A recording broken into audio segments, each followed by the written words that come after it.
4 années se sont écoulées depuis la nuit où Delphine Jubillard, infirmière de 33 ans et mère de 2 enfants, a mystérieusement disparu de son domicile de Cagnac-les-Mines, dans le Tarn. Depuis ce 15 décembre 2020, son nom hante l'actualité judiciaire française, devenant le symbole d'une affaire à la fois médiatisée et énigmatique. Malgré la mise en examen de son mari Cédric Jubillard en 2021 pour meurtre aggravé, le dossier reste marqué par une série d'interrogations, de zones d'ombre et surtout d'un élément manquant essentiel, le corps de la disparue. Longtemps qualifié de dossier vide par la défense, l'enquête semblait s'enliser entre rebondissements médiatiques, demandes de remise en liberté et polémiques autour de l'absence de preuves directes. Pourtant, un nouvel élément vient brusquement redonner de l'élan à l'affaire. Dans une récente déclaration publique, l'un des avocats de la famille de Delphine affirme détenir des preuves tangibles qui nous permettent de nous dire que le dossier est tout sauf vide. Cette phrase, lourde de sens, relance non seulement l'intérêt du public, mais surtout l'espoir de ceux qui, depuis 4 ans, réclament justice pour Delphine. S'agit-il d'une véritable avancée décisive ou d'une manœuvre stratégique dans un contexte judiciaire particulièrement sensible? Et surtout, que cachent ces preuves tangibles évoquées par la partie civile? Alors que l'instruction judiciaire continue dans la plus grande discrétion, cette sortie médiatique pourrait marquer un tournant. Une bascule où le doute pourrait enfin laisser place à des certitudes. Lorsque Delphine Jubillard disparaît dans la nuit du 15 au 16 décembre 2020, son mari Cédric donne l'alerte au petit matin évoquant une sortie nocturne inexpliquée. Très vite, les enquêteurs relèvent des incohérences dans son récit. L'absence de traces de départ volontaire, les tensions conjugales connues du voisinage et les recherches infructueuses orientent rapidement l'enquête vers un homicide probable. Dès les premières semaines, l'affaire capte l'attention nationale. Une mère aimante, un mari au comportement étrange et un mystère insondable qui plonge toute une région dans la stupeur. Après des mois d'investigation, Cédric Jubillard est mis en examen le 18 juin 2021 pour meurtre aggravé sur conjoint. Depuis, il est incarcéré en détention provisoire, malgré de nombreuses demandes de remise en liberté déposées par ses avocats. Ceux-ci dénoncent régulièrement un vide abyssal du dossier, affirmant que la justice n'a pas de corps, pas de scène de crime identifiable, ni de preuves directes de culpabilité. Les juges, de leur côté, s'appuient sur un faisceau d'indices, comportement contradictoire de l'époux, absence de réelle mobilisation personnelle dans les recherches, propos troubles rapportés par des codétenus et plusieurs éléments matériels comme les lunettes cassées de Delphine retrouvées dans des conditions suspectes. L'enquête s'est aussi heurtée à un obstacle de taille, l'impossibilité de retrouver le corps. Des fouilles ont été menées dans la région, des puits sondés, des chiens spécialisés mobilisés sans succès. Cette absence rend le dossier particulièrement complexe, tant sur le plan émotionnel pour la famille que sur le plan judiciaire. En droit, il est toujours possible de juger un crime sans cadavre, mais cela exige une accumulation solide d'indices et de faits concordants, difficiles à rassembler dans ce type de dossier. C'est dans ce contexte tendu, où la défense parle d'acharnement judiciaire et la famille de Delphine réclame justice, que les récentes déclarations de leur avocat prennent tout leur poids. Affirmer que le dossier n'est tout sauf vide revient à contredire frontalement la stratégie de la défense et à suggérer que les juges disposent, ou disposeront bientôt, d'éléments plus consistants qu'il n'y paraît. Derrière chaque dossier criminel se tiennent des visages endeuillés, des silences habités par l'angoisse et des familles condamnées à vivre dans l'attente. Dans l'affaire Jubillard, cette attente s'est transformée, avec le temps, en un combat. Un combat mené d'abord par la mère de Delphine, ses amis les plus proches, ses collègues, puis relayé avec détermination par les avocats de la partie civile. Ce sont eux qui, sans relâche, ont tenté de maintenir la pression sur l'instruction, sur les médias et sur l'opinion publique. Dès les premiers jours, la mère de Delphine prend la parole pour dénoncer le comportement fuyant de son gendre et réclamer la vérité. Elle décrit une fille aimante, dévouée à ses enfants, sur le point de refaire sa vie, hélas d'un mariage devenu toxique. Peu à peu, les témoignages s'accumulent, des voisins entendent des disputes régulières, les amis de Delphine confirment ses projets de séparation et son nouvel amour devient une figure de plus dans un puzzle incomplet. Ces voix tissent une autre narration que celle que propose la défense, celle d'une femme en danger, d'une relation conjugale délétère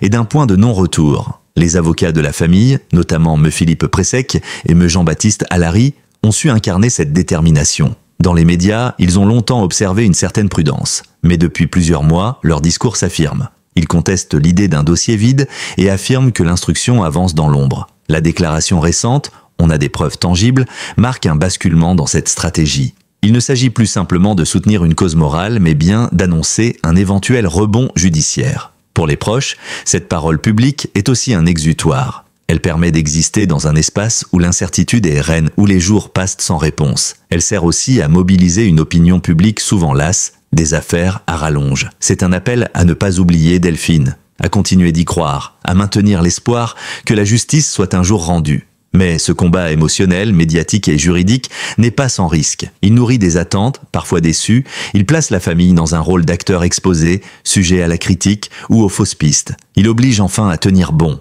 même lorsque les mois passent et que le silence de l'instruction semble assourdissant. Lorsque l'avocat de la famille de Delphine Jubillard affirme publiquement « On a des preuves tangibles qui nous permettent de nous dire que le dossier est tout sauf vide », c'est bien plus qu'une formule. C'est une rupture de ton, une prise de position claire qui interpelle. Jusque-là, les représentants de la partie civile s'étaient montrés prudents dans leurs déclarations, insistant sur leur confiance dans l'instruction, mais évitant de commenter les éléments concrets. Cette phrase constitue donc un acte stratégique autant qu'un signal, mais que signifie réellement l'expression « preuve tangible » dans le contexte d'une affaire aussi sensible ? D'un point de vue juridique, il peut s'agir d'éléments matériels, tels que des analyses ADN, des objets retrouvés, des relevés téléphoniques croisés, ou de témoignages considérés comme suffisamment crédibles et concordants pour être recevables devant une cour d'assises. L'avocat ne précise rien et c'est là que réside toute la subtilité.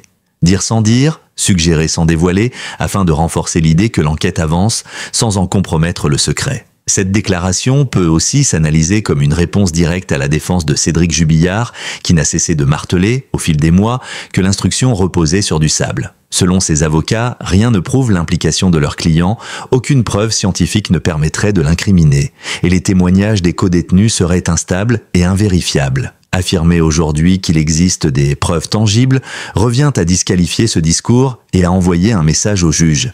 Il est temps d'aller vers le procès. Mais cette stratégie n'est pas sans risque, car si ces preuves s'avéraient moins solides que sous-entendues, la crédibilité de la partie civile pourrait s'effriter. La médiatisation d'éléments partiels ou ambigus a déjà fait des ravages dans d'autres affaires où des espoirs ont été suscités pour être ensuite déçus. Dans un dossier aussi exposé que celui-ci, chaque mot public peut peser lourd, y compris dans les couloirs de la justice.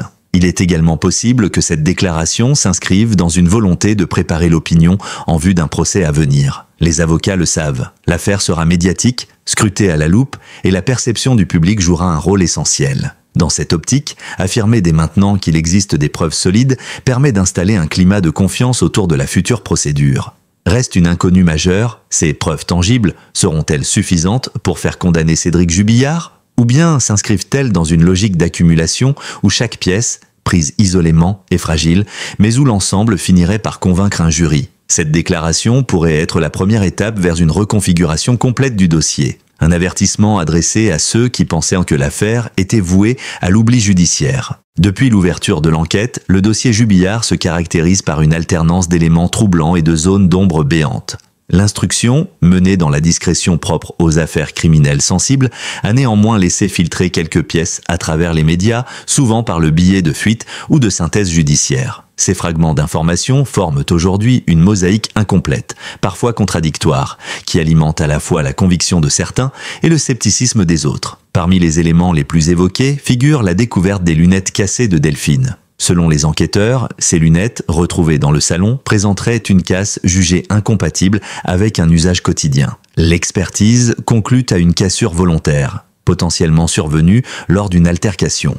Pour la défense, il s'agit d'un faux indice, les lunettes étant déjà abîmées depuis des mois, voire des années. Ce désaccord illustre bien la fragilité des interprétations possibles. Autre point litigieux, les cris entendus par une voisine dans la nuit du 15 au 16 décembre. Cette dernière évoque des hurlements glaçants venant du domicile des Jubillard vers 23h. Or, selon Cédric, Delphine dormait à cette heure-là. Ce témoignage, bien que troublant, reste isolé et son admissibilité devant une cour pourrait être contestée. S'ajoute à cela l'utilisation des téléphones portables, les relevés d'appels, les connexions aux antennes relais et les absences de mouvement du téléphone de Delphine après 23h confirment qu'aucune activité n'a été enregistrée après cette heure fatidique.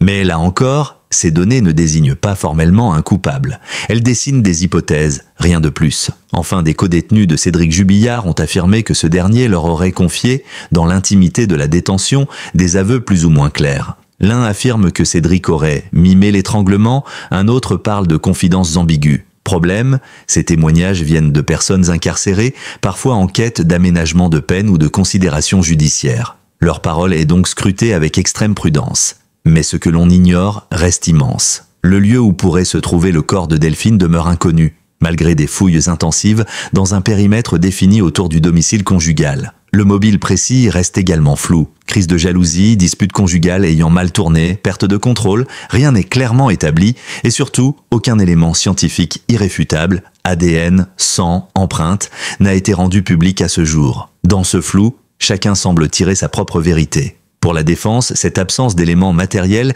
disqualifie l'accusation. Pour la partie civile, au contraire, c'est l'ensemble du faisceau d'indices, les incohérences, les propos ambigus et les témoignages qui construisent un scénario crédible. Reste à savoir si la justice, elle, considérera ce faisceau suffisant pour renvoyer Cédric Jubillard devant une cour d'assises.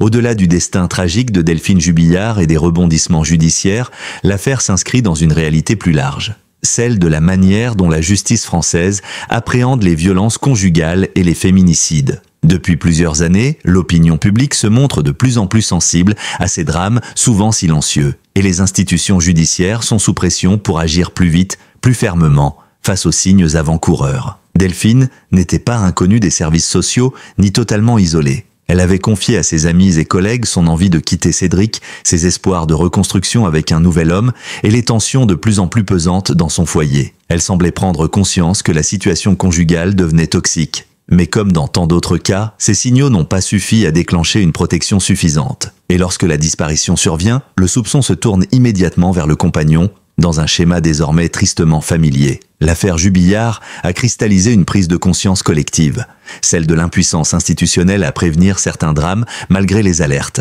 Elle est devenue emblématique de cette zone grise où l'on attend trop longtemps pour intervenir, où la parole de la victime reste trop souvent enfermée dans la sphère privée. Le fait que Cédric soit incarcéré sans corps retrouvé suscite, à ce titre, un débat important. Pour les uns, c'est une avancée vers une justice plus réactive. Pour les autres, c'est un précédent dangereux en matière de présomption d'innocence. Cette dualité reflète une tension fondamentale dans le traitement judiciaire des féminicides. Comment réagir rapidement, sans tomber dans l'arbitraire? Comment concilier la nécessité de protéger les femmes et celle de garantir les droits des personnes mises en cause? L'affaire Daval, celle de Julie Douib ou encore de Marie Trintignant sont autant d'exemples qui, comme celle de Delphine, montrent les lenteurs, les manquements, mais aussi les évolutions possibles de la justice française. Les avocats de la famille Jubillard l'ont compris.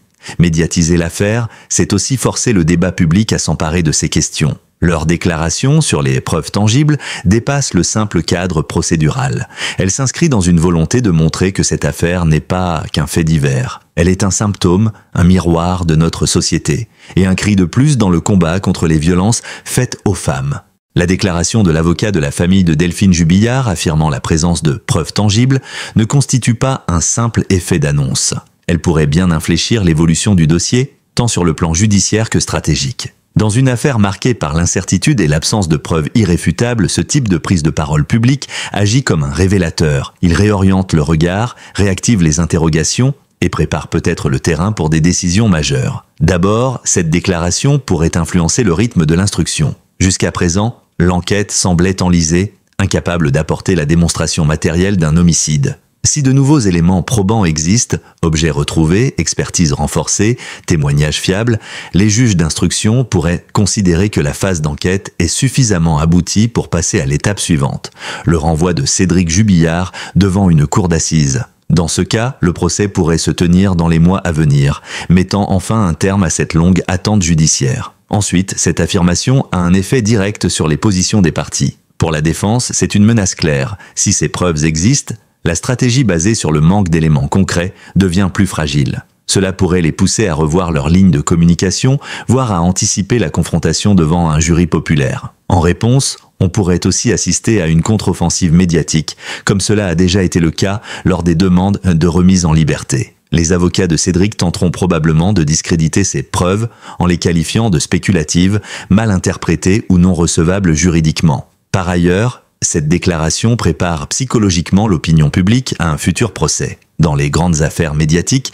le récit judiciaire ne se joue pas seulement devant les tribunaux. Il se construit aussi dans l'espace médiatique, où la perception de la vérité influence les débats, les soutiens et parfois même les verdicts. L'évocation de preuves solides réactive la compassion envers la victime, renforce le soutien à la famille et participe à l'édification d'un narratif judiciaire plus net, celui d'une vérité qui serait en passe d'émerger. Enfin, cette sortie publique pourrait encourager d'éventuels témoins silencieux à se manifester. Dans plusieurs affaires criminelles, des révélations tardives ont permis de débloquer des procédures engluées. Si des tiers hésitèrent jusqu'ici à parler, persuadés que le dossier était vide ou sans issue, cette déclaration pourrait changer leur perception du moment judiciaire. L'idée que la justice est proche peut avoir un effet libérateur pour les consciences. Mais il ne faut pas négliger un dernier point. Cette déclaration engage. Si les preuves tangibles ne sont pas à la hauteur de l'attente qu'elles suscitent, la crédibilité de la partie civile pourrait s'en trouver affaiblie. Elle joue désormais une partie de son autorité sur la solidité de ce qu'elle avance. En ce sens, l'affaire Jubillard entre dans une nouvelle phase,